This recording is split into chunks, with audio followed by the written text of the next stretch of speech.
Bonjour et bienvenue dans cette deuxième partie concernant les structures itératives. Dans cette deuxième partie, on va essayer de voir quelques cas pratiques de ces structures.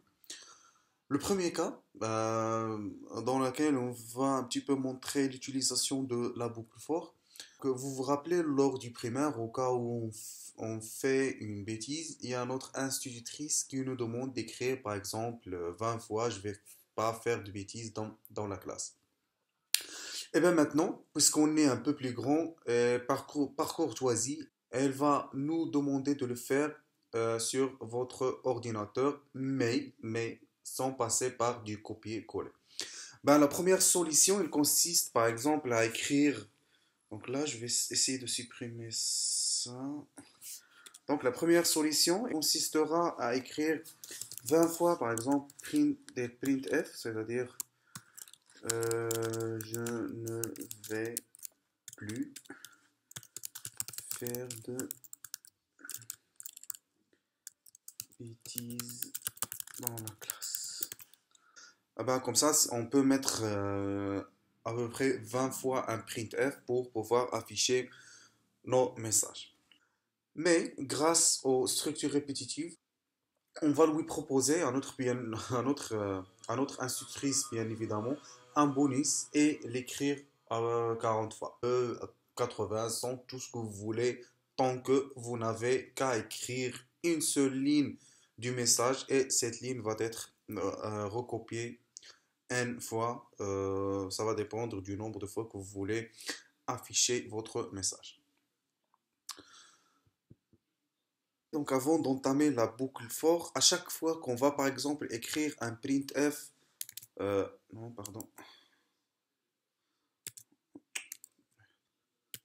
Et donc à chaque fois qu'on va écrire un printf, notez bien que à un certain moment on va devoir recompter dès le début pour voir le nombre de messages qu'on a affichés. Ben, jusqu'à maintenant, moi je vais dire que c'est 4 et par la suite je vais dire c'est 5, 6, 7 et ainsi de suite. Ici, je suis en train d'utiliser implicitement un compteur pour compter le nombre de lignes que je suis en train d'écrire. Et dans notre boucle for, ça va être aussi pareil pour notre programme. Lui aussi, il aura un compteur pour pouvoir s'arrêter une fois qu'on a affiché par exemple les 40 lignes ou les 80. Donc ça va dépendre du nombre de lignes que vous voulez afficher. Ce compteur va servir comme une référence pour notre boucle pour déterminer si elle doit réafficher ou bien réexécuter les instructions ou bien quitter le bloc d'instructions. Et pour ça, donc je vais déclarer une variable, par exemple int compteur. Je vais l'initier à 1. Et par la suite, donc je vais écrire ma boucle for. Comme ça, donc c'est pas forcément que je dois l'initier. Parce que là, je peux le faire ici, comme je peux le faire ici et ne pas le mettre ici. Donc on avait vu ça lors des boucles for. Ça va dépendre qu'à vous. Donc je vais mettre par exemple compteur reçoit 1. Et là c'est le point virgule pour dire que c'est bon pour la première expression. Et maintenant, on passe à la condition de sortie qui est compteur, par exemple, inférieur ou égal à 40. Au cas où on veut afficher notre message 40 fois. Et par la suite, la dernière instruction, on aura besoin d'incrémenter cette variable compteur-là pour qu'elle puisse être dynamique. Et donc, on est sûr qu'à un certain moment, notre programme, il va s'arrêter. Faites un petit peu attention, si la variable compteur elle ne s'incrémente pas ou bien son contenu reste statique, là notre boucle for va tourner à l'infini. Et pour ça, donc je vais mettre par exemple compteur plus plus, donc en utilisant un opérateur d'incrémentation. Donc je vais ouvrir l'accolade, fermer l'accolade, printf par exemple, mon message ou bien tout ce que vous voulez écrire. Anti/n pour un retour à la ligne. Comme ça, on n'aura pas tous les messages dans la même ligne. Je vais essayer un petit peu de compiler et exécuter mon programme. Et voilà, donc comme ça, si vous voulez, on peut afficher un petit numéro ici. C'est juste pour question de voir le nombre de fois que notre printf, ou le nombre de fois que les instructions ont été exécutées. Donc on a là compteur.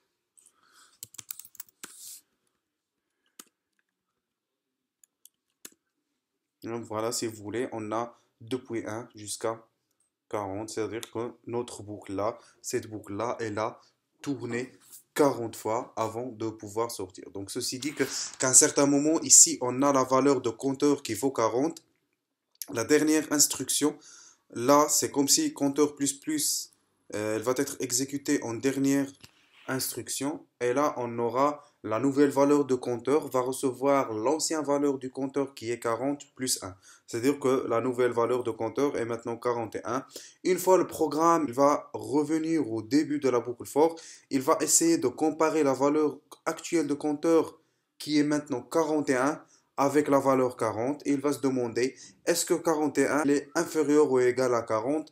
Donc là, le programme il va retourner non ou bien un 0. Ceci dit que voilà, tu dois quitter maintenant le bloc d'instructions de la boucle for et continuer les instructions du programme au cas où il y a d'autres instructions. Puisqu'on peut dénombrer le nombre d'itérations nécessaires, c'est pour ça qu'on a passé par la boucle for, c'est-à-dire dénombrer. On sait qu'on va commencer depuis le 1 jusqu'à 40, mais rien n'empêche qu'on peut passer par la boucle while ou bien do while. Donc là, on va voir un petit exemple en passant par while.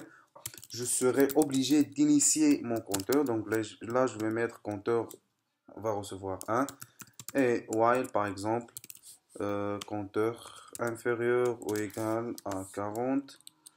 Là, je vais écrire un petit peu, pardon. Là, je vais écrire mon message, par exemple, printf, un message, tout ce que vous voulez, c'est juste un exemple pour expliquer. Et là, c'est juste pour afficher le nombre du compteur, point virgule. Et là, contrairement à la boucle for, on sera obligé d'incrémenter notre compteur. Et par la suite, donc je vais essayer de recompiler et par la suite exécuter. Là, j'ai pas mis de ./n spécifique de séquence d'échappement. Je vais le remettre. Je vais mettre recompiler et par la suite exécuter. Voilà, donc là, on a notre boucle.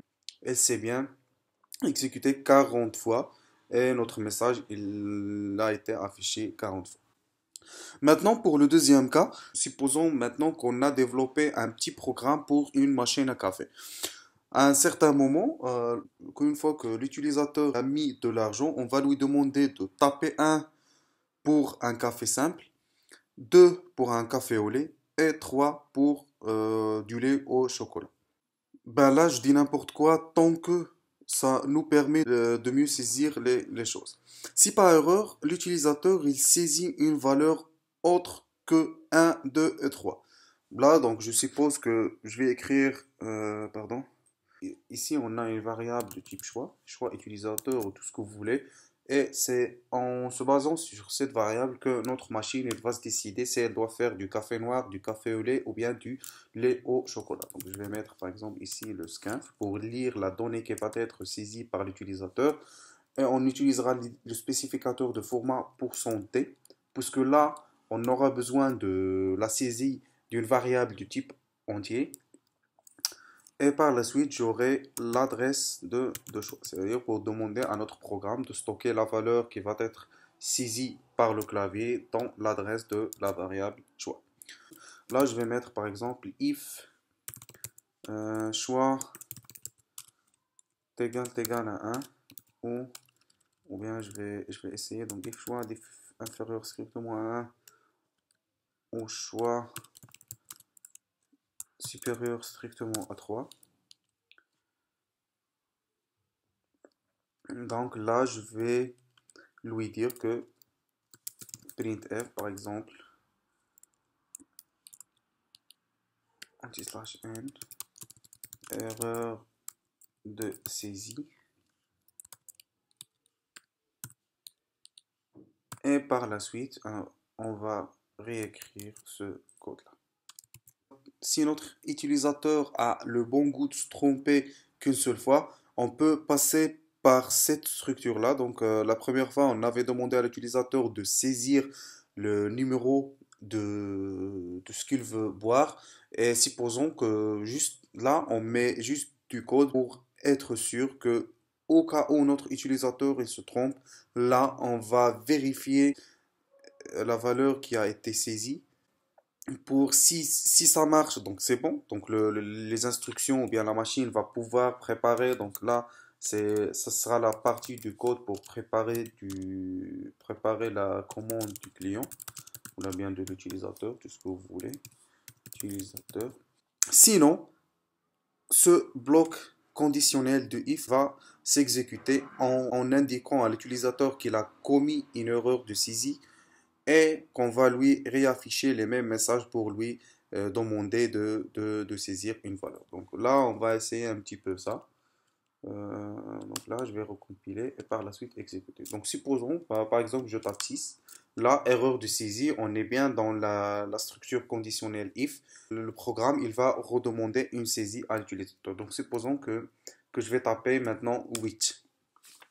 Là, notre programme ou bien la machine à café va vraiment se planter parce que là, on avait vidé tous les balles qu'on avait. La première, la voilà, donc pour la saisie, et la deuxième, elle aussi.